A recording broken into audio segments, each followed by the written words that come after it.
اسلام کے دعوت نامے دے کر غیر مسلم عرب رئیسوں اور پڑوسی بادشاہوں کی طرف روانہ فرمایا۔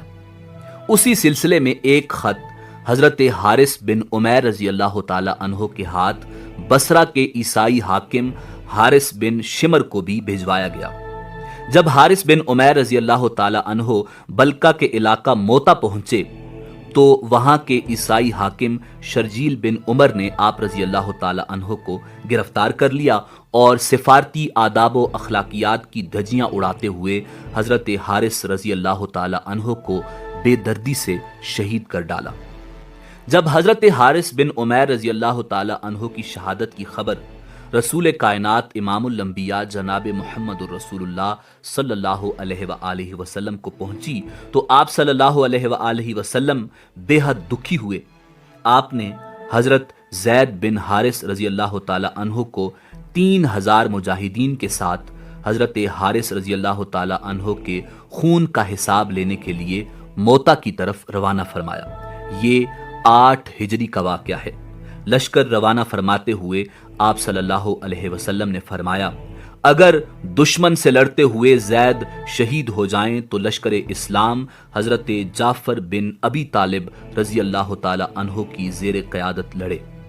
اگر حضرت جعفر رضی اللہ تعالی عنہ بھی رائے خدا میں جہاد کرتے ہوئے جام شہادت نوش کر لیں تو اسلامی فوج کی قیادت حضرت عبداللہ بن رواحہ سنبھال لیں۔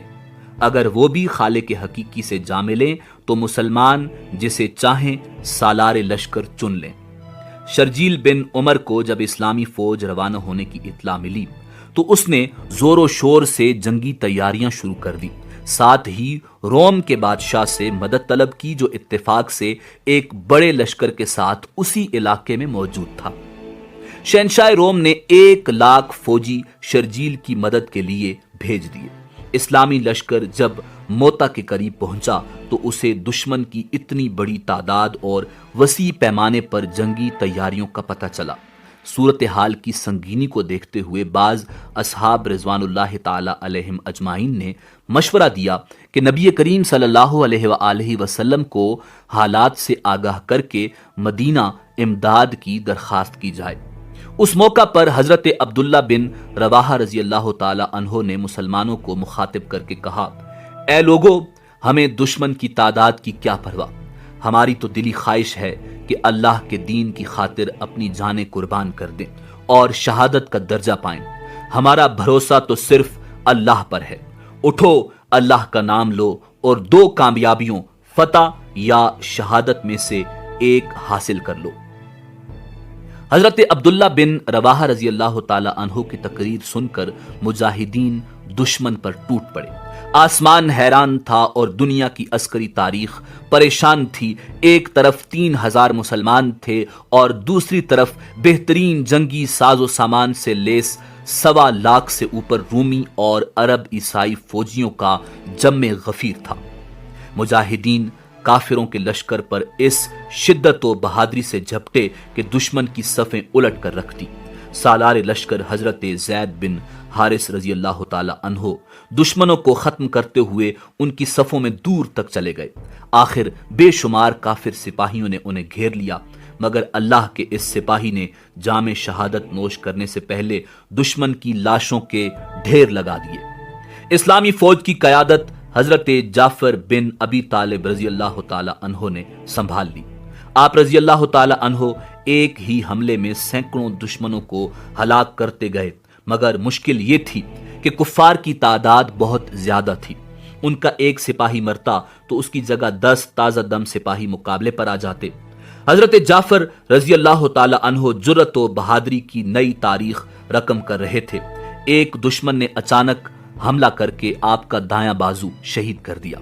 آپ رضی اللہ تعالی عنہ نے تلوار بائیں ہاتھ میں سنبھال لی اور اسی جوش و جذبے کے ساتھ لڑتے رہے۔ حضرت جعفر رضی اللہ تعالی عنہ کو ایک بازو سے لڑتے دیکھ کر دشمنوں کی ہمت بڑھی۔ انہوں نے آپ رضی اللہ تعالی عنہ کو گھیرے میں لے کر آپ کا دوسرا بازو بھی شہید کر دیا۔ پھر اس مرد مجاہد پر بیک وقت کئی وار ہوئے اور آپ کی آرزوئے شہادت بھی پوری ہو گئی۔ ناظرین، حضرت جعفر رضی اللہ تعالی عنہ کی شہادت کے بعد حضرت عبداللہ بن رواحہ رضی اللہ تعالی عنہ نے اسلامی لشکر کی کمان سنبھالی۔ آپ نے قیادت سنبھالتے ہی دشمن پر ایسے غضبناک وار کیے کہ جو سامنے آیا جان سے ہاتھ دھو بیٹھا۔ دشمن آپ کا غیظ و غضب دیکھ کر دور سے تیر و نیزہ اور برچھیوں سے وار کرنے لگا۔ اسی دوران ایک کافر کی پھینکی ہوئی برچھی آپ کے سینے میں لگی اور یوں اسلامی لشکر کا تیسرا سپہ سالار بھی رتبہ شہادت پر فائز ہوا۔ اب اللہ کے سپاہیوں نے بنی مخزوم کے نامی گرامی بہادر اور فنون حرب و ضرب کے ماہر حضرت خالد بن ولید رضی اللہ تعالی عنہ کو امیر لشکر چن لیا۔ اپنی آنکھوں کے سامنے رسول خدا امام الانبیاء جناب محمد الرسول اللہ صلی اللہ علیہ وسلم کے منتخب کردہ 3 سپہ سالاروں کی شہادت نے آپ کو اس قدر مشتعل کر دیا تھا کہ آپ دشمن کی تعداد کو خاطر میں نہ لاتے ہوئے ہر قسم کی احتیاط بالائے طاق رکھتے ہوئے دشمن پر ٹوٹ پڑے۔ دشمن جائے پناہ ڈھونڈنے لگا، جو سامنے آیا جان سے گیا۔ آپ کے غیظ و غضب، زور بازو اور حملے کی شدت کا اندازہ اس بات سے لگایا جا سکتا ہے کہ آپ رضی اللہ تعالی عنہ نے اس روز لڑتے لڑتے دشمن پر 9 تلواریں توڑ دی۔ 10ویں تلوار نے اس روز لڑائی کے اختتام تک آپ کا ساتھ نبھایا۔ اگلے روز حضرت خالد بن ولید رضی اللہ تعالی عنہ نے ایک حیرت انگیز جنگی چال چلی۔ ایک روز پہلے جو مجاہدین اگلی صفوں میں لڑ رہے تھے انہیں پیچھے لے گئے، دونوں بازوؤں پر لڑنے والے سپاہیوں کو بھی باہم بدل دیا۔ اس سے ایک فائدہ تو یہ ہوا کہ سامنے کے تازہ دم مجاہدین نے دشمن پر بڑا ہی زوردار حملہ کیا۔ دوسرا، نئے چہرے اور ان کا جوش و ولولہ دیکھ کر دشمن سمجھا کہ مسلمانوں کو تازہ دم فوجی دستوں کی مدد پہنچ گئی ہے۔ یہ سوچ کر رومیوں اور عیسائیوں کے چھکے چھوٹ گئے۔ اسی دوران دائیں پہلو کے سالار قطبہ بن قتادہ رضی اللہ تعالی عنہ دادے شجاعت دیتے ہوئے دشمن کے قلب میں جا گھسے اور دیکھتے ہی دیکھتے دشمن فوج کے سپہ سالار کو مار گرایا، جس سے دشمن کا رہا سہا حوصلہ بھی جاتا رہا اور وہ گھبرا کر پسپا ہو گئے۔ ناظرین، ادھر موتا کے مقام پر تاریخ عالم کی حیرت انگیز جنگ جاری تھی، ادھر مدینہ منورہ میں رسول خدا امام الانبیاء جناب محمد رسول اللہ صلی اللہ علیہ وسلم چند صحابہ کرام رضوان اللہ تعالی علیہم اجمعین کے ساتھ مسجد نبوی میں تشریف فرما تھے۔ اللہ رب العزت نے میدان جنگ کا نقشہ آپ کی آنکھوں کے سامنے کر دیا، جسے دیکھ کر آپ کی آنکھوں سے آنسو رواں تھے اور آپ میدان جنگ کا آنکھوں دیکھا حال بیان فرما رہے تھے۔ آپ صلی اللہ علیہ وآلہ وسلم نے فرمایا، اب جھنڈا زید نے سنبھال لیا، وہ شہید ہوئے۔ اب جھنڈا جعفر نے اٹھایا، وہ بھی اللہ کو پیارے ہو گئے۔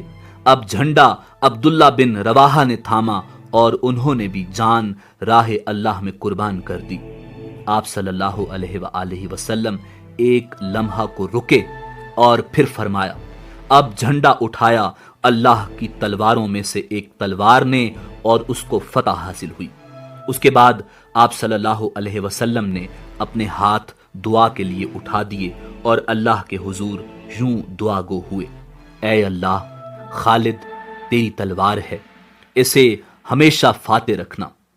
ناظرین، یہی وہ مارکہ حق و باطل تھا جس میں حضرت خالد بن ولید رضی اللہ تعالی عنہ نے اپنی بے مثال شجاعت، حیران کن جنگی حکمت عملی اور قیامت خیز تلوار بازی کے باعث رسول خدا امام الانبیاء جناب محمد الرسول اللہ صلی اللہ علیہ وآلہ وسلم سے سیف اللہ کا لقب پایا۔ ناظرین، مکہ کے گرد و نواح میں بہت سے بت کدے تھے، جن میں سب سے بڑا بت عزا کا تھا۔ عزا کو مشرکین طاقت اور خوشحالی کی دیوی جانتے تھے۔ مشرکین پتھر کی اس لاچار دیوی کے حضور طاقت کے اصول اور مالی آسودگی حاصل کرنے کے لیے چڑھاوے چڑھاتے اور گڑ گڑاتے تھے۔ عزا کا بت وادی نخلہ کے ایک موبد میں رکھا تھا، جو مکہ سے 10 میل دور بستان عامر کے باغ میں واقع تھا۔ اس موبد کا انتظام بنو شیبان کے سپرد تھا۔ رسول اللہ صلی اللہ علیہ وسلم نے عزا کا بت توڑنے کے لیے حضرت خالد بن ولید رضی اللہ تعالی عنہ کو مقرر فرمایا۔ یوں آپ رضی اللہ تعالی عنہ 30 فوجیوں کے ساتھ وادی نخلا کی طرف روانہ ہوئے۔ حضرت خالد بن ولید رضی اللہ تعالی عنہ 25 رمضان المبارک کو اس موبد میں داخل ہوئے اور سامنے چبوترے پر رکھا عزا کا بت ایک ہی وار میں زمیں بوس کر دیا اور حضور اکرم صلی اللہ علیہ وسلم کی خدمت میں حاضر ہو کر خبر دی کہ عزا کو خاک میں ملا آیا ہوں۔ رسول اللہ صلی اللہ علیہ وسلم نے فرمایا، نہیں خالد، تم عزا تک نہیں پہنچ سکے، واپس جاؤ اور اصلی بت کو توڑو۔ دراصل مشرکین نے طاقت کی دیوی کی حفاظت کے لیے 2 بت بنا رکھے تھے، ایک اصلی اور دوسرا نقلی۔ حضرت خالد بن ولید رضی اللہ تعالی عنہ رسول اللہ صلی اللہ علیہ وسلم کا حکم پا کر فوراً واپس پلٹ آئے۔ آپ کو واپس آتے دیکھ کر موبد کا پروہت داسیوں سمیت بھاگ گیا۔ جاتے جاتے وہ عزا کے گھلے میں تلوار لٹکا گیا کہ طاقت کی دیوی خود ہی حضرت خالد بن ولید رضی اللہ تعالی عنہ سے نمٹ لے گی۔ حضرت خالد بن ولید رضی اللہ تعالی عنہ عزا کے اصلی بت کو توڑنے کے لیے آگے بڑھے تو ایک لڑکی نے بازو پھیلا کر آپ کا راستہ روک لیا۔ آپ نے پہلے وار میں ہی اس کے سر کو تن سے جدا کر دیا اور دوسرے وار سے خوشحالی اور طاقت کی دیوی پاش پاش کر دی۔ فتح مکہ سے 15 روز بعد حضور نبی کریم رؤوف الرحیم صلی اللہ علیہ وسلم کو خبر ملی کہ بنو ثقف کا حکمران آس پاس کے ساتھیوں کے ساتھ مل کر مسلمانوں کے ساتھ فیصلہ کن جنگ کی تیاری میں مصروف ہے۔ آپ صلی اللہ علیہ وسلم 12,000 مجاہدین کے ساتھ اس خطرے سے نمٹنے کے لیے 27 جنوری 630 عیسوی کو مکہ سے روانہ ہوئے اور 31 جنوری کو حنین کے قریب ایک گہری وادی میں اتر گئے۔ مالک بن عوف نے مسلمانوں کی آمد کی خبر پا کر انتہائی چالاکی سے کام لیتے ہوئے اپنی فوج کو وادی کے پیچ و خم میں یوں چھپا دیا تھا کہ مسلمانوں کو اس کی کانوں کان خبر نہ ہوئی۔ 1 فروری 630 عیسوی کو اسلامی لشکر کا ہر اول دستہ، جس کی قیادت حضرت خالد بن ولید رضی اللہ تعالی عنہ کر رہے تھے، گھات میں چھپے دشمن سے بے خبر وادی حنین کے تنگ درے میں داخل ہوا۔ تاک میں بیٹھے دشمن نے اس پر تیروں کی بارش کر دی۔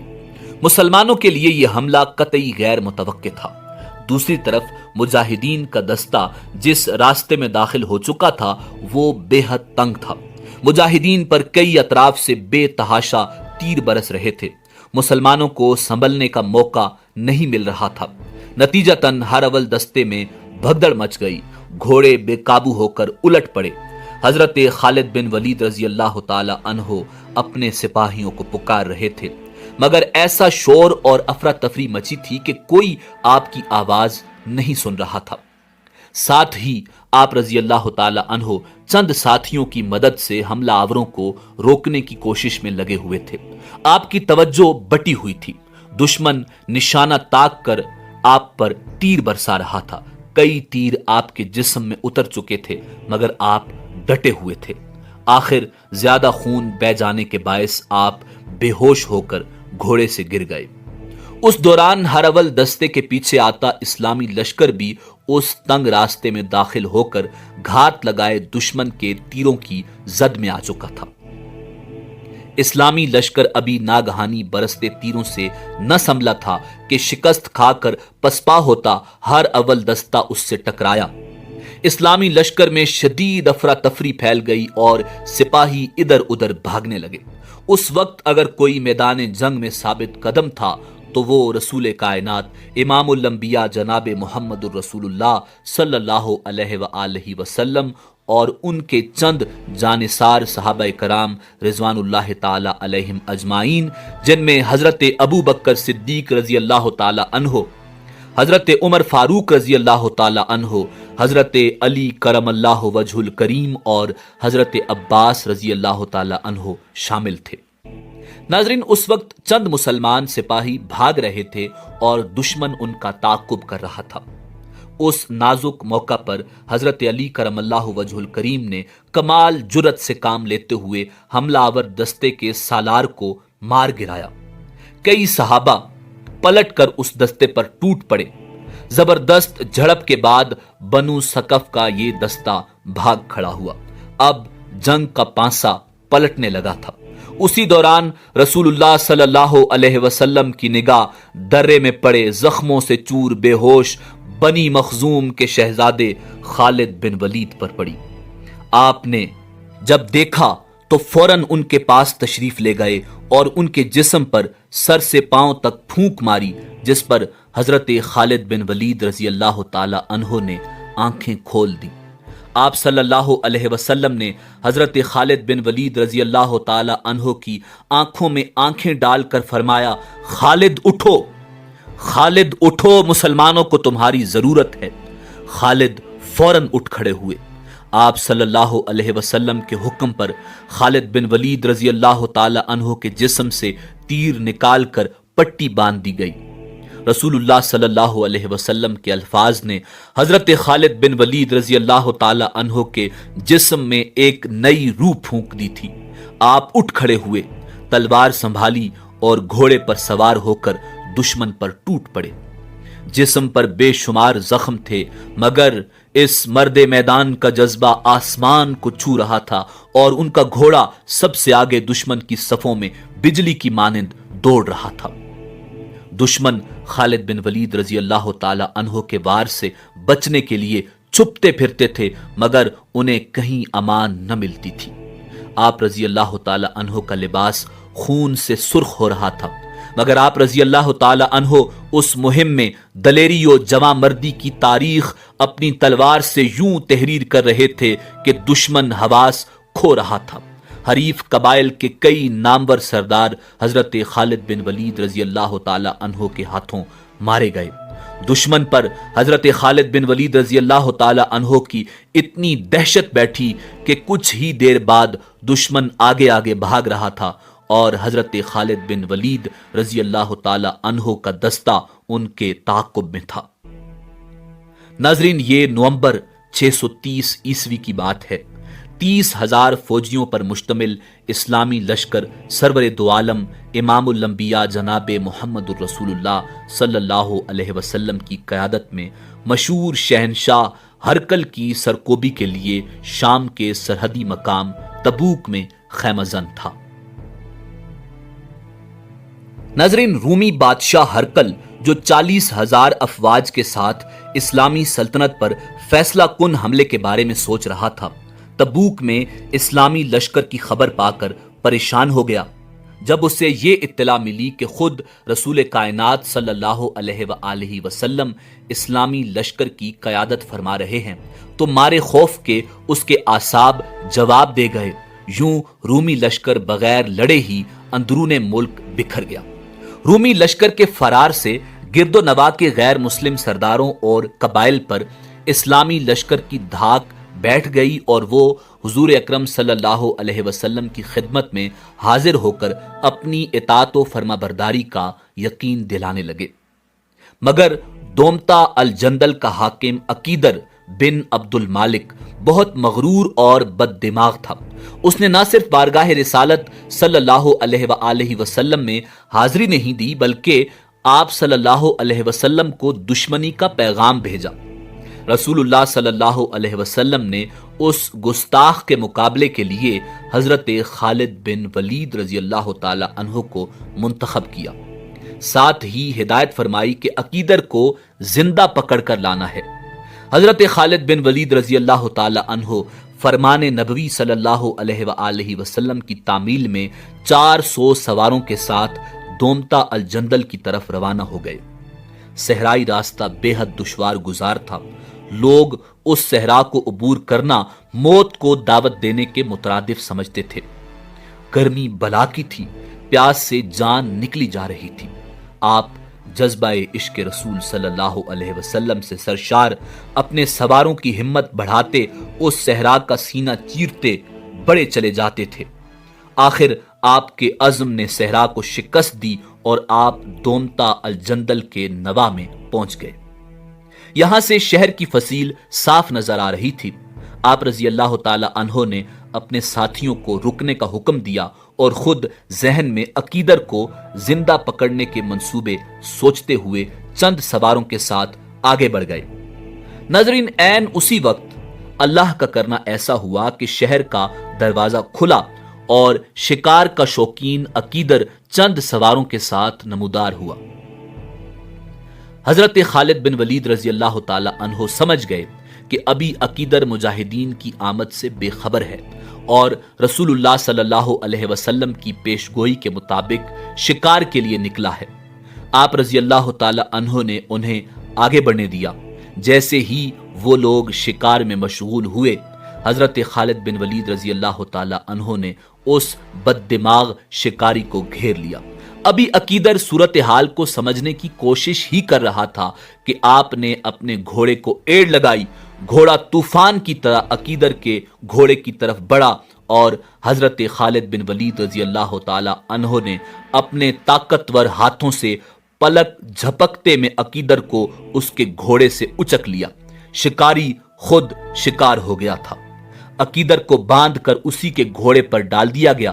پھر واپسی کا سفر شروع ہوا اور آخر کار حضرت خالد بن ولید رضی اللہ تعالی عنہ نے حسب ہدایت رسول اللہ صلی اللہ علیہ وسلم عقیدر کو خدمت اقدس میں حاضر کر دیا۔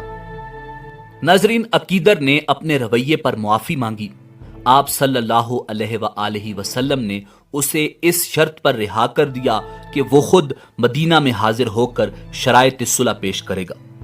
رسول اللہ صلی اللہ علیہ وسلم نے وہاں چند روز مزید قیام فرمایا اور دسمبر 630 عیسوی کو مدینہ منورہ واپس تشریف لائے۔ جب رسول اللہ صلی اللہ علیہ وآلہ وسلم اس دنیا سے رخصت ہو کر اپنے خالق حقیقی سے جا ملے، یہ وہ وقت تھا جب مسلمان اپنے پیارے نبی صلی اللہ علیہ وآلہ وسلم کے غم میں نڈھال تھے۔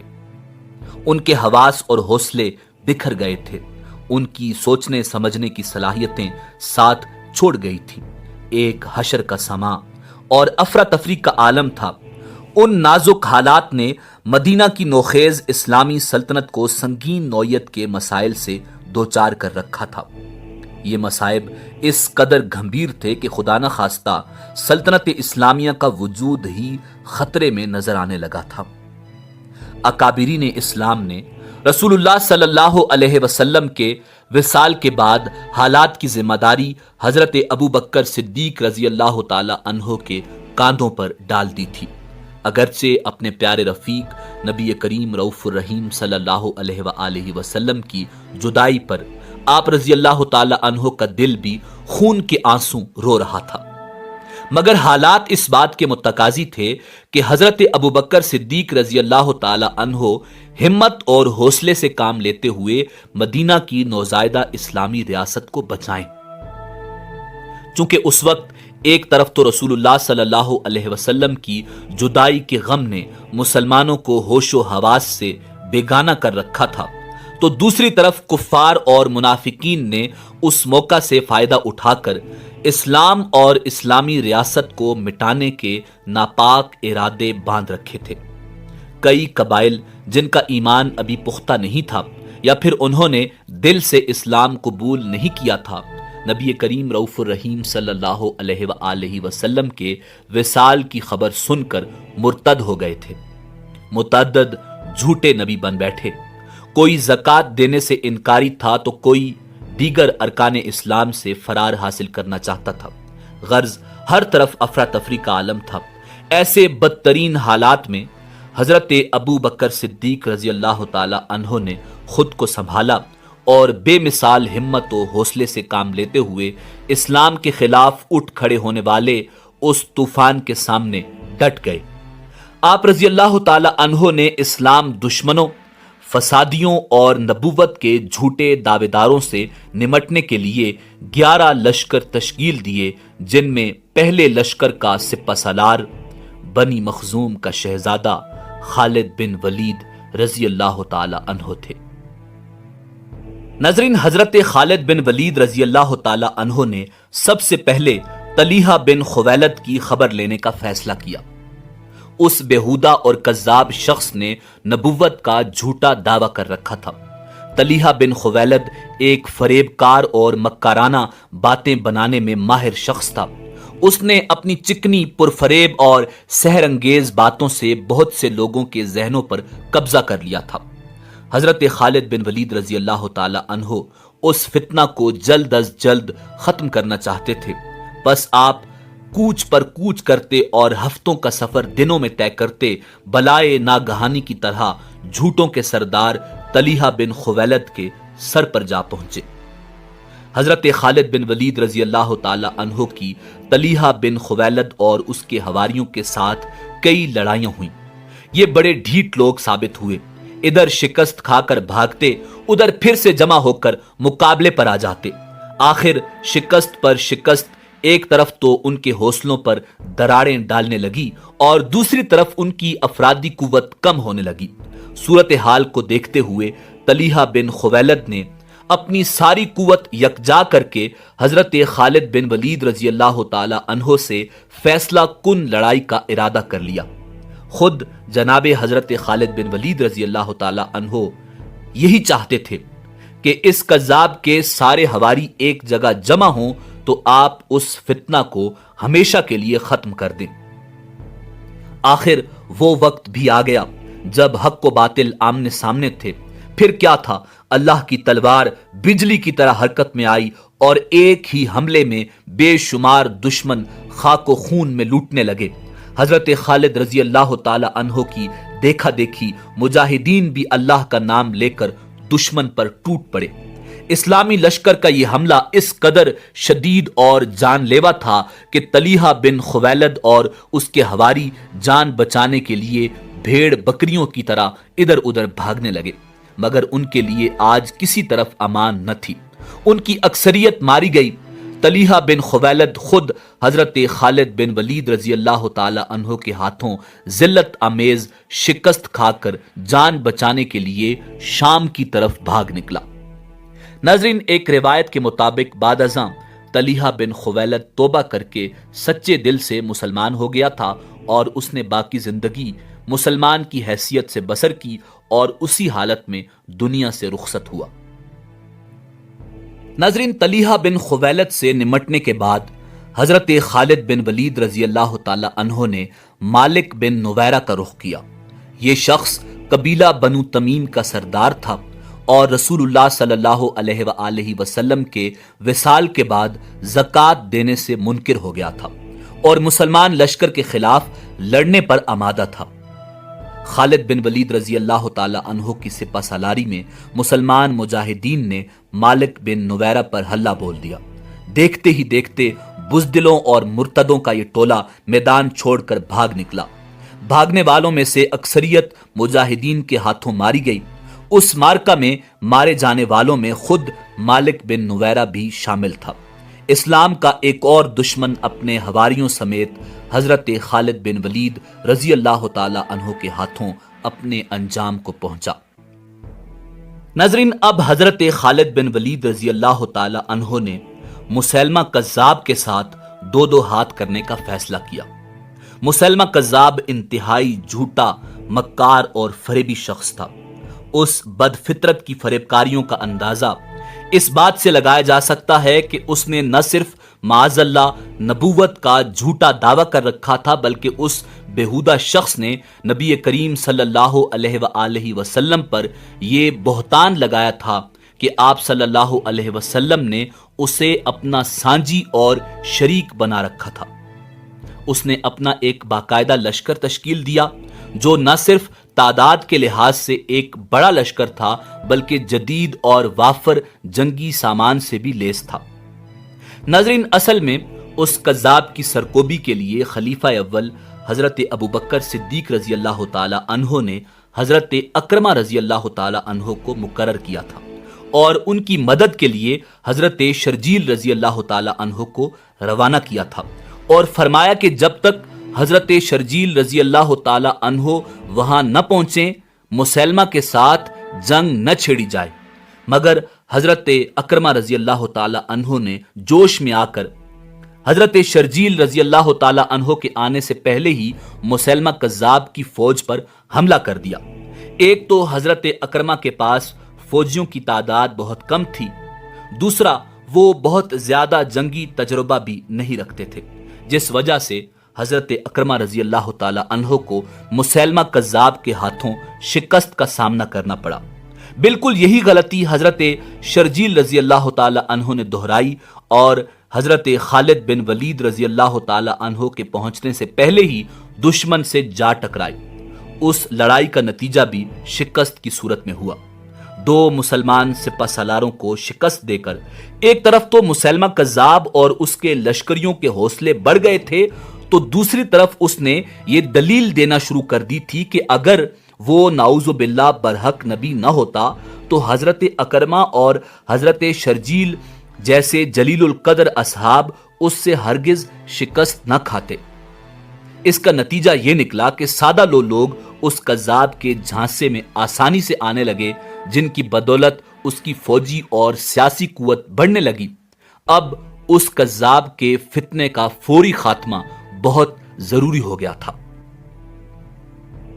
ناظرین، ان حالات کا اندازہ حضرت خالد بن ولید رضی اللہ تعالی عنہ کو بھی تھا، جنہیں اب خلیفہ اول کی طرف سے اس کذاب کے خاتمہ کی ذمہ داری سونپی گئی تھی۔ اس لیے آپ برق رفتاری سے منزلوں پر منزلیں طے کرتے مسیلمہ کذاب کے سر پر آ پہنچے۔ اقربہ کے مقام پر دونوں کی فوجیں آمنے سامنے تھیں۔ جب مسیلمہ کذاب کو حضرت خالد بن ولید رضی اللہ تعالی عنہ کے آنے کی خبر ہوئی تو وہ 40,000 فوجیوں کے ساتھ میدان جنگ میں اترا۔ حضرت خالد بن ولید رضی اللہ تعالی عنہ نے ایک اونچی جگہ پر اپنے لشکر کو روک لیا، یہاں سے آپ دشمن پر اچھی طرح نظر رکھ سکتے تھے۔ مسیلمہ کذاب نے اپنے لشکر کو 3 حصوں میں تقسیم کر دیا۔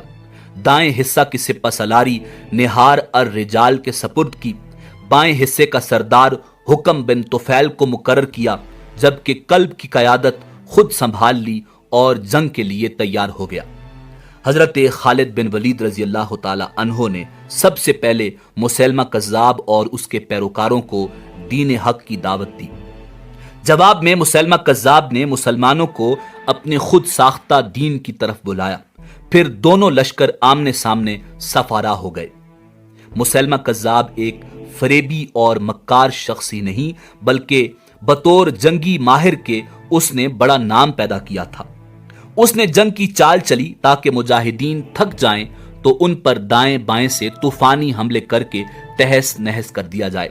اس کے برعکس حضرت خالد بن ولید رضی اللہ تعالی عنہ نے سامنے سے سیدھا حملہ کرنے کا فیصلہ کیا۔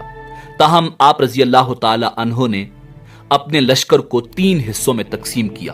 ایک طرف ابو حذیفہ رضی اللہ تعالی عنہ تھے تو دوسرے بازو کی کمان زید بن خطاب رضی اللہ تعالی عنہ سنبھالے ہوئے تھے، جبکہ قلب کی قیادت حضرت خالد بن ولید رضی اللہ تعالی عنہ نے خود اپنے ہاتھ میں رکھی۔ یہ 632 عیسوی کی بات ہے۔ دسمبر آدھے سے زیادہ گزر چکا تھا۔ ایک صبح مسیلمہ کذاب اور لشکر اسلام کے درمیان ایسی خون ریز جنگ کا آغاز ہوا جس کی مثال اس سے پہلے کی اسلامی تاریخ میں نہیں ملتی۔ کذابی لشکر کی طرف سے دائیں طرف کے سپہ سالار نہار الرجال نے مسلمانوں کو مقابلے کے لیے للکارا۔ مقابلے پر زید بن خطاب آئے، دونوں کے درمیان مردانہ وار مقابلہ ہوا، مگر نہار الرجال زید بن خطاب رضی اللہ تعالی عنہ کے ہاتھوں مارا گیا۔ پھر گھمسان کا رن پڑا، یوں لگتا تھا جیسے فریقین فتح و شکست کے لیے نہیں بلکہ زندگی اور موت کے لیے برسر پیکار ہوں۔ حضرت خالد بن ولید رضی اللہ تعالی عنہ کی قیادت میں مجاہدین بڑھ چڑھ کر مرتدین پر حملہ آور ہو رہے تھے اور چاہتے تھے کہ کذابی لشکر کو ہمیشہ ہمیشہ کے لیے ختم کر دیں۔ دوسری طرف مسیلمہ کذاب اپنے لشکر کو گھما پھرا کر دفاعی انداز میں لڑ رہا تھا اور چاہتا تھا کہ مسلمان تھک جائیں تو انہیں گھیرے میں لے کر پیس ڈالے۔ کذاب کی طرف سے دفاعی جنگ کے باوجود جنگ میں بے پناہ شدت پائی جاتی تھی۔ زمین خون سے سرخ ہو رہی تھی، زمین پر جا بجا لاشیں بکھرے پڑے تھے، یا زخمی پڑے آہو بکا میں مصروف تھے۔ مجاہدین چونکہ تعداد میں قلیل تھے اور انہوں نے جارحانہ حکمت عملی اپنا رکھی تھی، اس لیے ان پر آہستہ آہستہ تھکن غالب آنے لگی۔ مسلمہ اسی لمحے کے انتظار میں تھا۔ اس نے تازہ دم دستے جنگ میں بھیج دیے جو یکایک دفاعی جنگ چھوڑ کر مجاہدین پر جارحانہ حملے کرنے لگے۔ قذابی لشکر کے تازہ دم دستوں نے تھکے ہارے مجاہدین پر بے پناہ دباؤ بڑھا دیا۔ لشکر اسلام حملوں کی شدت سے پسپا ہونے لگا۔ مسلمانوں کی پسپائی کی وجہ صرف یہ نہیں تھی کہ وہ تعداد میں کم تھے اور لڑتے لڑتے تھک چکے تھے۔ تاریخ گواہ ہے کہ مسلمانوں نے ایسی بے شمار جنگیں لڑی تھیں جن میں دشمن کی تعداد ان سے کئی گنا زیادہ تھی، مگر مجاہدین نے اللہ کے فضل و کرم سے انہیں شکست فاش دی۔ اس بار پسپائی کی ایک بڑی وجہ لشکر اسلام میں اختلاف کا پیدا ہونا تھا۔ اس موقع پر مہاجرین اور انصار اس بحث میں پڑ گئے کہ ان میں سے زیادہ بہادر کون ہے۔ یہ وہ نازک وقت تھا کہ اسلامی لشکر دشمن کی طاقت سے زیادہ اپنی نا اتفاقی کے باعث تباہی کے دہانے پر پہنچ چکا تھا۔ دشمن کا دباؤ مسلسل بڑھ رہا تھا اور اسلامی لشکر میں شکست کے آثار پیدا ہونا شروع ہو گئے تھے۔ ناظرین، حضرت ثابت بن قیس رضی اللہ تعالی عنہ، حضرت زید بن خطاب رضی اللہ تعالی عنہ اور حضرت حذیقہ رضی اللہ تعالی عنہ جیسے بہادر اور نامور جنگجو جرأت و بہادری کی نئی تاریخ رقم کرتے ہوئے جام شہادت نوش کر چکے تھے۔ اس لمحے وہ شخص آگے بڑھا جس کے بارے میں عرب کہا کرتے تھے کہ وہ جنگ کا پانسا پلٹنے اور ہاری ہوئی جنگ جیتنے میں بے مثال ہے۔ وہ شخص آگے بڑھا جس کے لیے رسول کائنات صلی اللہ علیہ وسلم نے ہاتھ بلند کر کے دعا مانگی کہ پروردگار، خالد تیری تلوار ہے، اسے ہمیشہ فتح نصیب فرمانا۔ حضرت خالد بن ولید رضی اللہ تعالی عنہ نے اس نازک صورتحال میں اپنے حواس کو مجتمع کیا، پھر مہاجرین و انصار کی بہادری کا جھگڑا یوں نمٹایا کہ مہاجرین کا لشکر الگ بنا دیا اور انصار کا لشکر الگ، بلکہ تیسرا لشکر بدوؤں کا تشکیل دیا اور فرمایا کہ اب ثابت کرو کہ تم میں سے اللہ کے زیادہ قریب کون ہے۔ ناظرین، اللہ کے اس سپاہی نے اسلامی لشکر کی کمزوری کو دیکھتے ہی دیکھتے دشمن کے لیے کیسی خوفناک اور تباہ کن طاقت میں بدل دیا تھا۔ پھر آپ رضی اللہ تعالی عنہ مسلمانوں سے یوں مخاطب ہوئے: اللہ کے مجاہدوں، ہم نے میدان جنگ میں باہمی اتحاد کو نظر انداز کیا ہے۔ کوئی نہیں بتا سکتا کہ تم میں سے کون بہادری سے لڑا اور کون پہلے بھاگا، مہاجر، انصار یا بدو۔ اب میں نے تینوں کو الگ الگ کر دیا ہے۔ بہادری اور بزدلی کا فیصلہ تانا زنی سے نہیں، میدان جنگ میں ہوگا۔ اٹھو اور دشمن پر جوابی حملہ کرو۔ اگر ایک گروہ پر دشمن کا دباؤ بڑھ جائے تو دوسرا اس کی مدد کرے۔ ہمیں آج ثابت کرنا ہے کہ مسیلمہ کی نبوت جھوٹی ہے۔ یاد رکھو، اگر آج ہم شکست کھا گئے تو جھوٹی نبوت تم پر مسلط ہو جائے گی۔ ہم مسیلمہ کے غلام اور ہماری عورتیں مرتدین کی لونڈیاں ہوں گی۔ ناظرین، حضرت خالد بن ولید رضی اللہ تعالی عنہ کے خطاب کے بعد تمام لشکر نے قسمیں کھائیں کہ وہ آخری دم تک دشمن سے لڑیں گے۔ پھر حضرت خالد بن ولید رضی اللہ تعالی عنہ کے حکم پر اسلامی لشکر اللہ اکبر کے نعرے لگاتا ہوا دشمن پر ٹوٹ پڑا۔ فریقین ایک دوسرے کو صفائے ہستی سے مٹانے کے لیے بڑھ چڑھ کر حملے کر رہے تھے۔ کبھی اسلامی لشکر کا پلہ بھاری نظر آتا تو کبھی جھوٹے نبوت کے دعوے دار مسیلمہ کذاب کے فوجی میدان مارتے نظر آتے۔ مورخین کے مطابق مسلمانوں کو ایسا سخت اور خون ریز مارکا پہلے کبھی پیش نہیں آیا تھا۔ میدان لہو رنگ ہو گیا تھا اور ہر طرف لاشیں بکھری پڑی تھیں۔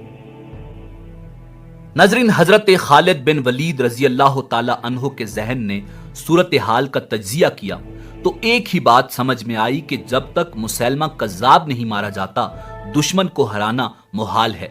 اس فیصلے پر پہنچ کر حضرت خالد بن ولید رضی اللہ تعالی عنہ نے نظر میدان جنگ پر ڈالی اور پھر اللہ کا نام لے کر تنے تنہا دشمن پر ٹوٹ پڑے۔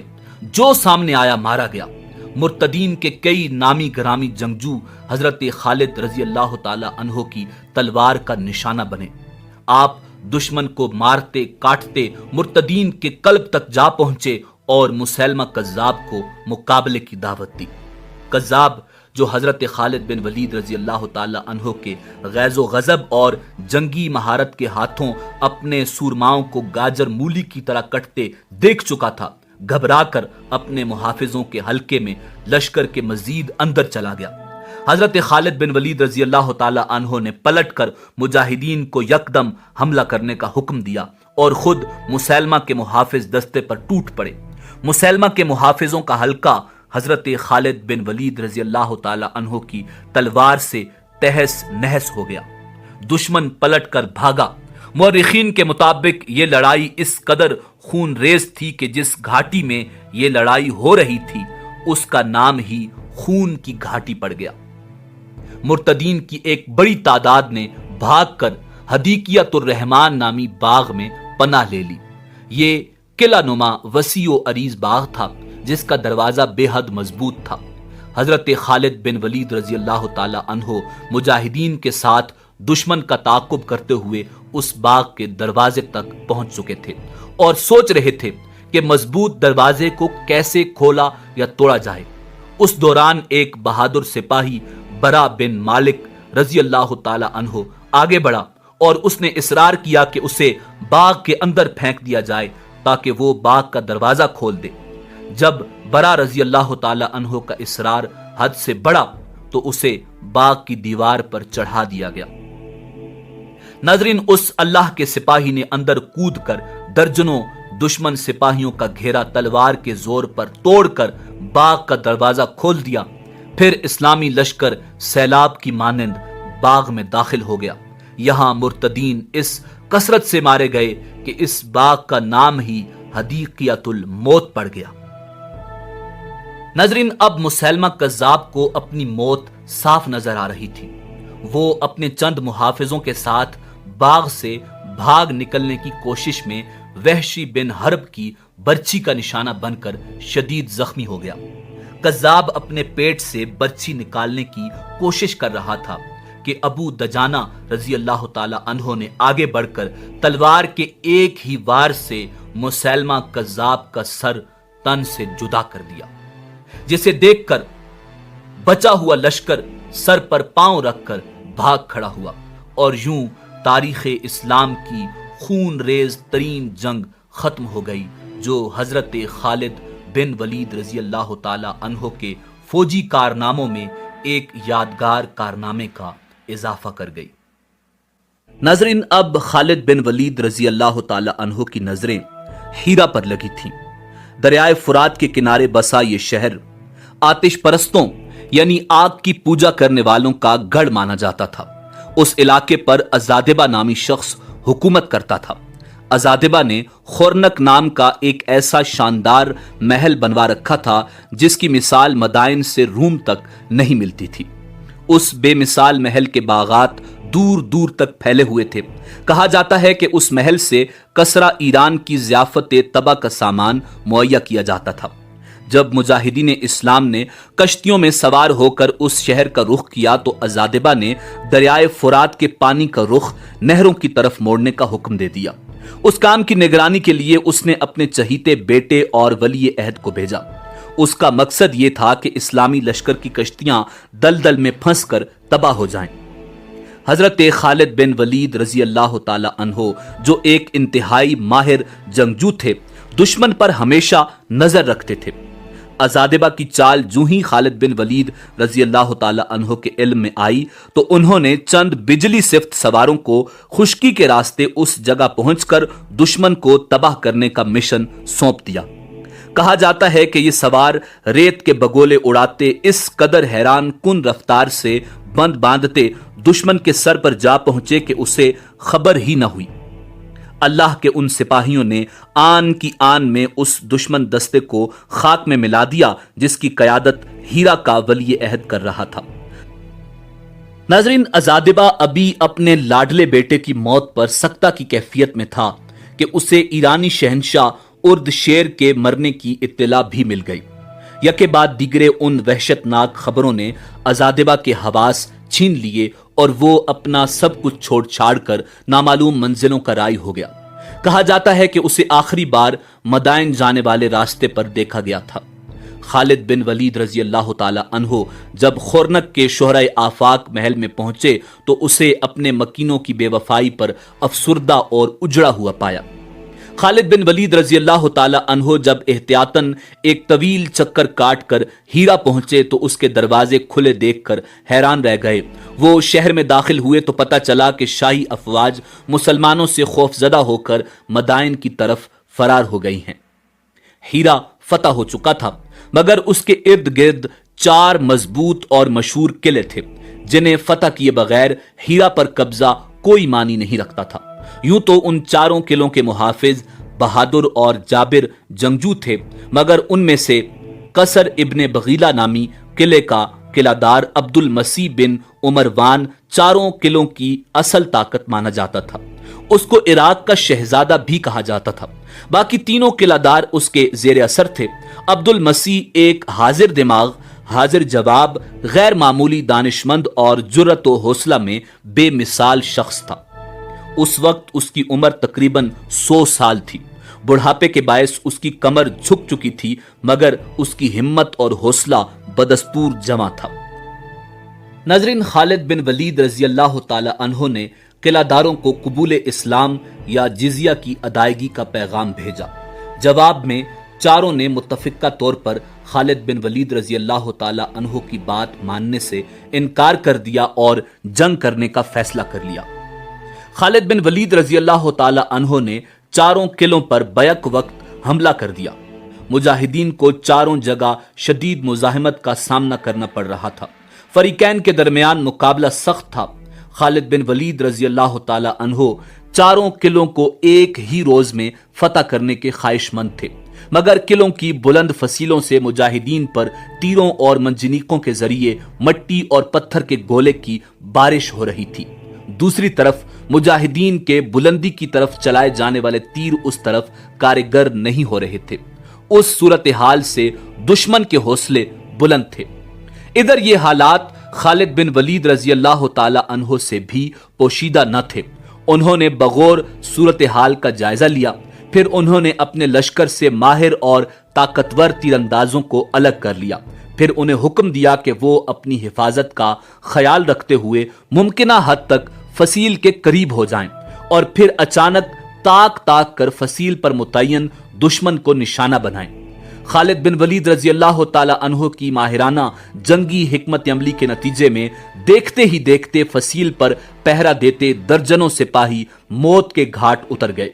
تیر انداز مجاہدین کا یہ حملہ اس قدر اچانک، شدید اور مؤثر تھا کہ دشمن گھٹنے ٹیکنے پر مجبور ہو گیا۔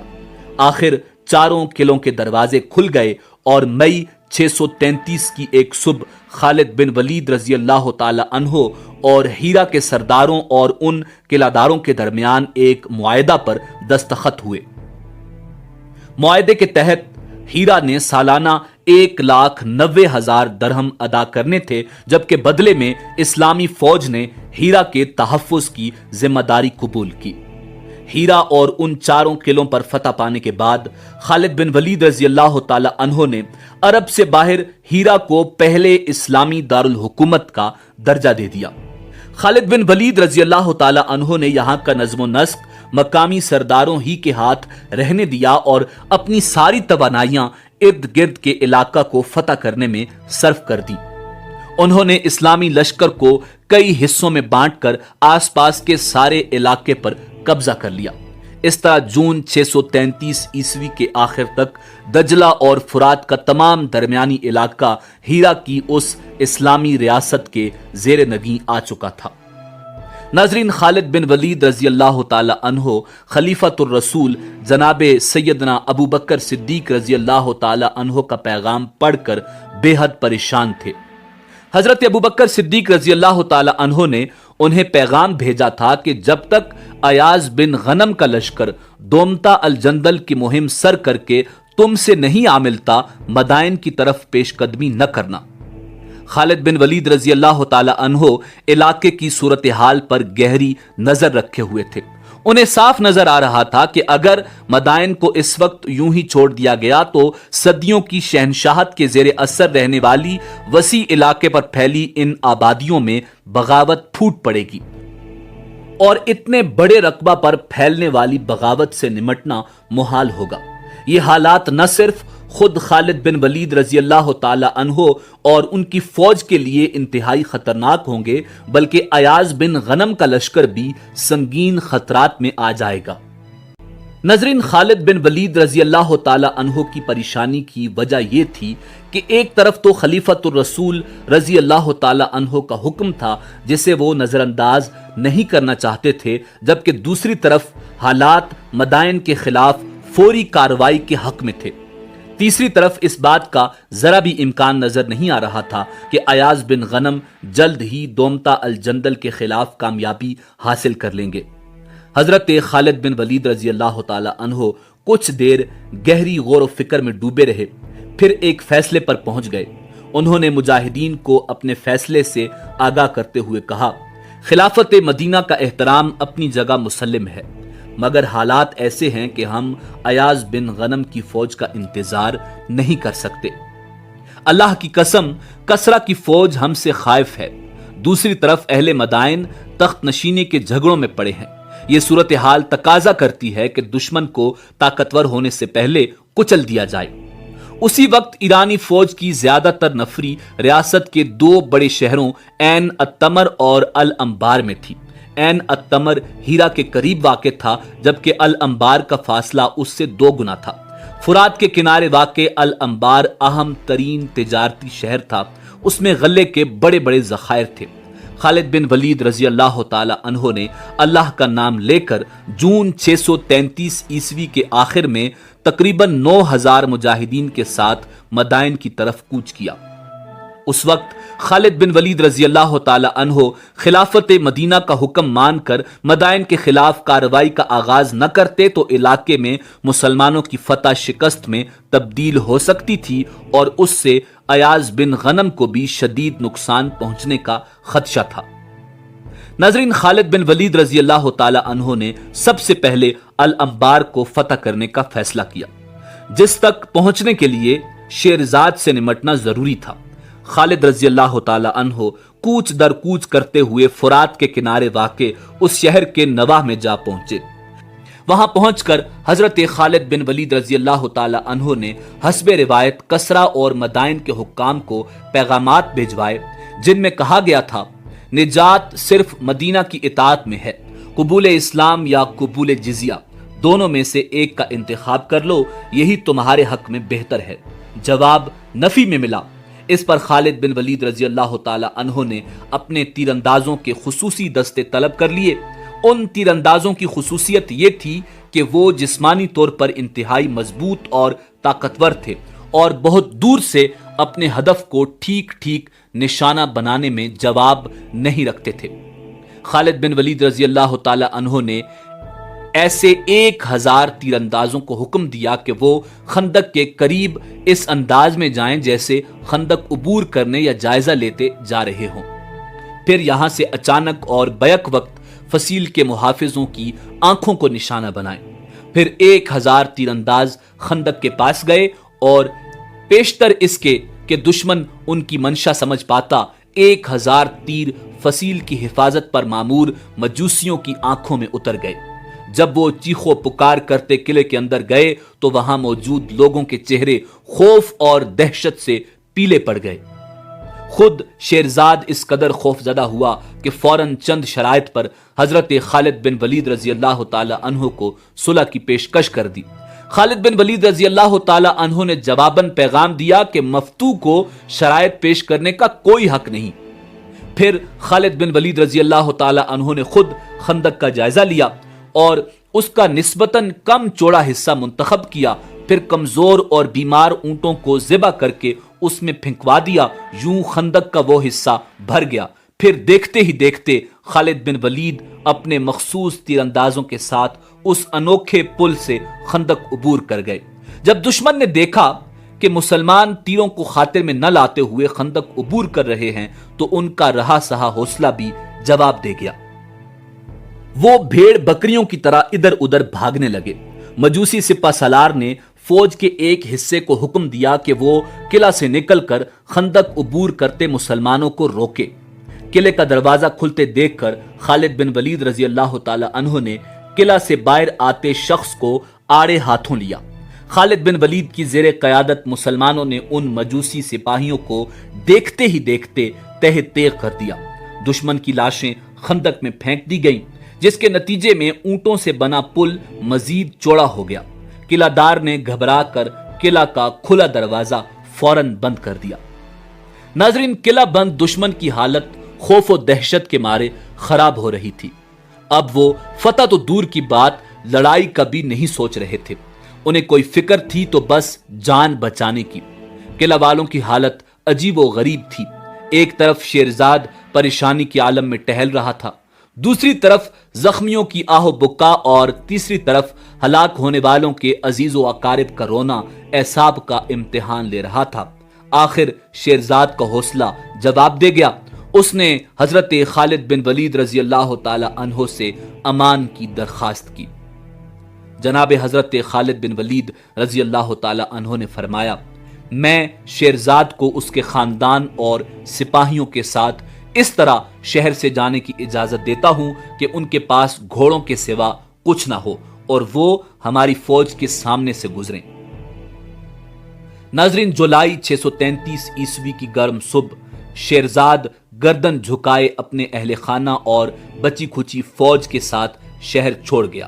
خالد بن ولید رضی اللہ تعالی عنہ مجاہدین کے ساتھ اللہ اکبر کے نعرے لگاتے فاتحانہ انداز میں شہر میں داخل ہو گئے۔ شہریوں نے مسلمانوں کی اطاعت قبول کر لی۔ خالد بن ولید رضی اللہ تعالی عنہ نے اپنے نائب زبرقان بن بدر کو یہاں کا امیر مقرر کیا اور خود عین التمر کی طرف کوچ کر گئے۔ ناظرین، ایاز بن غنم رضی اللہ تعالی عنہ دومت الجندل کی مہم میں بری طرح پھنسے ہوئے تھے۔ اس شہر کو زیر کرنے کے لیے ان کی ہر کوشش ناکام رہی تھی۔ آخر تنگ آ کر ایاز بن غنم رضی اللہ تعالی عنہ نے حضرت خالد بن ولید رضی اللہ تعالی عنہ کو مدد کے لیے پکارا۔ جب خالد بن ولید رضی اللہ تعالی عنہ کو ایاز بن غنم رضی اللہ تعالی عنہ کا پیغام ملا تو وہ مدائن پر حملے کا سوچ رہے تھے، مگر ایاز رضی اللہ تعالی عنہ کی مدد ناگزیر تھی۔ کچھ دیر سوچ بچار کے بعد حضرت خالد رضی اللہ تعالی عنہ نے جواب بھیجا، ایاز ذرا صبر کرو، تلواریں لہراتے دستے برق رفتاری سے تمہاری مدد کے لیے پہنچ رہے ہیں۔ پھر خالد رضی اللہ تعالی عنہ نے ادیم کو عین التمر کا امیر بنایا اور خود محض 6000 منتخب سواروں کے ساتھ دومت الجندل کی طرف کوچ کر گئے۔ اللہ کے سپاہیوں کا یہ مختصر سا لشکر ہوا سے باتیں کرتا ہوا صرف 10 روز میں عقیدر بن مالک کے سر پر پہنچ گیا۔ ناظرین، یہ وہی عقیدر بن مالک تھا جس نے رسول خدا امام الانبیاء جناب محمد الرسول اللہ صلی اللہ علیہ وسلم کے دور میں بھی اکڑ دکھائی تھی، اور آپ صلی اللہ علیہ وسلم کے حکم پر خالد رضی اللہ تعالی عنہ زندہ پکڑ کر بارگاہ رسول پاک صلی اللہ علیہ وسلم میں پیش کر چکے تھے۔ اسی وقت اس نے اپنے رویے پر معذرت کر کے اطاعت قبول کر لی تھی، مگر نبی کریم رؤوف الرحیم صلی اللہ علیہ وسلم کے اس دنیا سے پردہ فرمانے کے بعد یہ گستاخ پھر سے مسلمانوں کے خلاف ہو گیا تھا۔ دومت الجندل میں اس وقت عقیدر بن مالک کے لشکر کے علاوہ بڑے بڑے عیسائی قبائل اور بت پرستوں کے جنگجو بھی باری تعداد میں موجود تھے۔ عقیدر بن مالک کو جب حضرت خالد بن ولید رضی اللہ تعالی عنہ کی آمد کا پتہ چلا تو وہ خوفزدہ ہو گیا۔ اس نے جودی بن ربیعہ اور دیگر سالاروں کو مشورہ دیا کہ خالد رضی اللہ تعالی عنہ جنگی مہارت میں جواب نہیں رکھتے اور فتح ہمیشہ ان کے قدم چومتی ہے، اس لیے مناسب یہ ہے کہ مسلمانوں سے صلح کر لی جائے۔ مگر جودی اور اس کے دیگر سالاروں کا چونکہ کبھی خالد رضی اللہ تعالی عنہ سے پالا نہیں پڑا تھا، اس لیے وہ جنگ کرنے کے لیے اڑے رہے۔ ان کا کہنا تھا کہ خالد رضی اللہ تعالی عنہ کا مختصر لشکر طویل سفر کے بعد یہاں پہنچا ہے، لہٰذا بہت تھکا ہوا ہوگا، اس لیے اسے شکست دینا مشکل نہیں۔ ناظرین، یوں دومت الجندل کے باہر میدان سج گیا۔ جودی اور ودیعہ خالد بن ولید رضی اللہ تعالی عنہ کے مقابلے پر آئے، جبکہ ابن حضرجان اور ابن الاہم ایاز بن غنم رضی اللہ تعالی عنہ کے خلاف میدان میں اترے۔ خالد بن ولید رضی اللہ تعالی عنہ کو اصل فکر مدائن کی تھی، جہاں وہ کام ادھورا چھوڑ کر آئے تھے، اس لیے وہ جلد از جلد دومت الجندل کا قصہ ختم کرنا چاہتے تھے۔ خالد رضی اللہ تعالی عنہ نے کچھ سواروں کو عرب جانے والے راستے پر متعین کیا اور اپنے بچ جانے والے مختصر سے لشکر کے دونوں بازوؤں کو پھیلا کر دشمن پر حملہ کرنے اور ٹوٹ پڑنے کا حکم دے دیا۔ ساتھ ہی حکم دیا کہ جودی اور ودیعہ کو زندہ گرفتار کیا جائے۔ خالد رضی اللہ تعالی عنہ اور آپ کے مجاہدین کے پاس وقت کم تھا، اس لیے انہوں نے دشمن پر اتنی شدت اور جارحیت کے ساتھ حملہ کیا۔ دشمن جو خالد رضی اللہ تعالی عنہ کے لشکر کو تعداد میں کم، تھکا ہارا اور آسان ہدف سمجھ کر اپنی فتح کو یقینی سمجھ بیٹھا تھا، اس قہر انگیز حملے کی تاب نہ لا کر تنکوں کی طرح بکھرنے لگا۔ مقابلہ تو دور کی بات، الٹا انہیں جان کے لالے پڑ گئے۔ ناظرین، خالد بن ولید رضی اللہ تعالی عنہ کے حکم کی تعمیل میں جودی اور ودیعہ کو زندہ پکڑ لیا گیا۔ جب عیسائی دستوں نے اپنے سرداروں کا حشر دیکھا تو انہیں عافیت اسی میں نظر آئی کہ بھاگ کر قلعے میں پناہ لے لیں۔ دوسری طرف ایاز بن غنم دشمن سے برسر پیکار تھے۔ فریقین کے درمیان سخت مقابلہ جاری تھا کہ عقیدر نے ابن حضرجان اور ابن الاحم کی مدد کے لیے قلعہ سے تازہ دم فوجی دستے بھیجوا دیے، جس سے دشمن کا پلہ بھاری ہو گیا اور ایاز بن غنم رضی اللہ تعالی عنہ کا لشکر پسپا ہونے لگا۔ اس صورتحال میں چاہیے تو یہ تھا کہ خالد بن ولید رضی اللہ تعالی عنہ ایاز بن غنم رضی اللہ تعالی عنہ کی مدد کو آتے، مگر وہ تو اس سارے منظر سے لا تعلق نظر آ رہے تھے۔ خالد رضی اللہ تعالی عنہ کے اس رویے پر ایاز بن غنم رضی اللہ تعالی عنہ پریشان اور دشمن حیران تھے۔ دشمن اب تک ایاز بن غنم کے لشکر کو دھکیلتے ہوئے کافی آگے بڑھ چکا تھا اور اس محاذ پر اسے اپنی فتح بالکل سامنے نظر آ رہی تھی، مگر اس وقت وہ ہوا جس کی کسی کو بھی توقع نہ تھی۔ اب دشمن اور دوست دونوں کو خالد رضی اللہ تعالی عنہ کے لا تعلق کھڑے ہونے کی وجہ سمجھ آ چکی تھی، مگر اس وقت دشمن کو دیر ہو چکی تھی۔ خالد رضی اللہ تعالی عنہ اپنے سواروں کے ساتھ برق رفتاری سے حرکت میں آ کر دشمن کے عقب پر خوفناک حملہ کر چکے تھے۔ اب میدان جنگ کا نقشہ یوں تھا کہ عیسائی لشکر کے سامنے ایاز رضی اللہ تعالی عنہ کے سپاہی تھے اور پیچھے اور بازوؤں سے خالد بن ولید رضی اللہ تعالی عنہ کے لشکر نے اسے گھیر رکھا تھا۔ ناظرین، جب حضرت ایاز بن غنم رضی اللہ تعالی عنہ اور ان کے سپاہیوں کو حضرت خالد بن ولید رضی اللہ تعالی عنہ کی چال سمجھ آئی تو وہ اش اش کر اٹھے۔ ان کے ٹوٹے ہوئے حوصلے بلند ہوئے اور انہوں نے پلٹ کر دشمن پر ایسا زوردار حملہ کیا کہ دشمن گھبرا کر پیچھے بھاگا، مگر پیچھے کہاں بھاگتا، عقب میں تو خالد رضی اللہ تعالی عنہ اور ان کے مجاہدین کا قیامت خیز حملہ جاری تھا۔ ابن حضرجان اور ابن الاحم کو بچاؤ کی اور صورت شاہراہ عرب کی طرف فرار میں نظر آئی، مگر انہیں کیا پتا تھا کہ وہاں تو خالد رضی اللہ تعالی عنہ کے سپاہی کب سے ان کے منتظر تھے۔ دشمن چاروں طرف سے بری طرح گھر چکا تھا، ہر طرف موت ہی موت تھی۔ ابن حضرجان اور دیگر دشمن سرداروں اور سپاہیوں کی واحد امید قلعہ تھا۔ وہ قلعے کے دروازے تک پہنچنے کی جان توڑ کوشش کرنے لگے۔ دیکھتے ہی دیکھتے قلعے کے دروازے کے سامنے لاشوں کے ڈھیر لگ گئے۔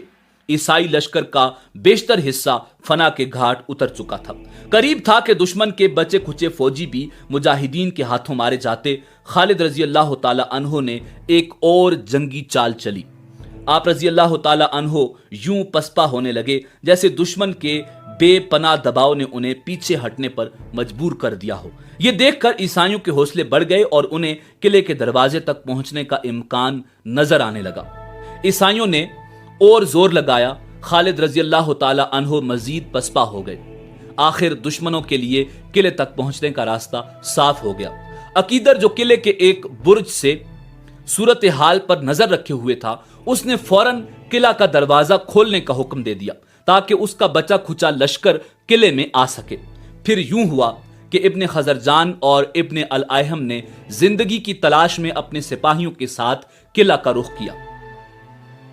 ناظرین، اب خالد بن ولید رضی اللہ تعالی عنہ مجاہدین کے ساتھ دشمن پر ٹوٹ پڑے۔ دشمن آگے بھاگ رہا تھا اور خالد رضی اللہ تعالی عنہ اس کے پیچھے تھے۔ جب تک دشمن کو بات سمجھ میں آئی، خالد بن ولید رضی اللہ تعالی عنہ اپنے لشکر کے ساتھ قلعے میں داخل ہو چکے تھے۔ قلعے کے محافظوں کو یہ بھی پتہ نہ چلا کہ کب قیامت ان کے سروں پر پہنچ گئی۔ جب عقیدر اور اہل قلعہ کے ہوش ٹھکانے آئے تو شہر پر مسلمانوں کا قبضہ ہو چکا تھا۔ عقیدر کو اس کے تمام محافظوں اور سرداروں سمیت گرفتار کیا جا چکا تھا۔ جب عقیدر کو خالد بن ولید رضی اللہ تعالی عنہ کے سامنے لایا گیا تو آپ رضی اللہ تعالی عنہ نے فرمایا، اے عقیدر، تو میرا نہیں، رسول خدا امام الانبیاء جناب محمد الرسول اللہ صلی اللہ علیہ وسلم کا مجرم ہے۔ تو نے نبی کریم صلی اللہ علیہ وسلم سے بدعہدی کی، تجھے معافی نہیں مل سکتی۔ پھر آپ رضی اللہ تعالی عنہ نے تلوار کے ایک ہی وار سے اس کا سر تن سے جدا کر دیا۔ یہ اگست 633 عیسوی کا ایک خوشگوار دن تھا جب دومت الجندل، جسے دومتا الجندل اور دومت الجندل بھی کہا جاتا ہے، پر اسلامی پرچم لہرا دیا گیا۔ ناظرین، دومت الجندل کا قصہ نمٹانے کے بعد حضرت خالد بن ولید رضی اللہ تعالی عنہ جس تیزی سے گئے تھے اسی تیزی سے واپس ہیرا لوٹ آئے۔ خالد بن ولید رضی اللہ تعالی عنہ نے اپنی آخری عمر میں گوشہ نشینی اختیار کر لی تھی۔ عالم اسلام کے اس عظیم صحابی، مجاہد، سپہ سالار اور جرنیل کی تمام خواہشیں پوری ہوئیں، مگر ایک خواہش پوری نہ ہو سکی جو شہادت کی خواہش تھی۔ ساری عمر اسلام کے دشمنوں سے جہاد کرنے والے عظیم سپہ سالار نے ہر خطرے کا سامنا کیا مگر شہادت نہ ملی۔ ناظرین، آپ رضی اللہ تعالی عنہ نے فرمایا، میرے جسم پر کوئی ایسی جگہ نہیں ہے جہاں پر زخموں کے نشان نہ ہوں، مگر مجھے جہاد کرتے ہوئے شہادت نہ ملی۔ حضرت خالد بن ولید رضی اللہ تعالی عنہ کو نبی کریم رؤوف الرحیم صلی اللہ علیہ وآلہ وسلم نے سیف اللہ یعنی اللہ کی تلوار کا لقب دیا تھا۔ پھر یہ اللہ کی تلوار کس طرح ٹوٹتی؟ ناظرین، حضرت خالد بن ولید رضی اللہ تعالی عنہ 642 کو حضرت عمر فاروق رضی اللہ تعالی عنہ کے دور خلافت میں اپنے خالق حقیقی سے جا ملے۔ ناظرین، حضرت خالد بن ولید رضی اللہ تعالی عنہ کے حالات زندگی اور جنگی فتوحات کے واقعات کی سیریز کا اختتام ہوا۔ امید ہے آپ کو ہماری ویڈیوز پسند آئی ہوں گی۔ اجازت دیجیے، اللہ رب العزت آپ کا حامی و ناصر ہو۔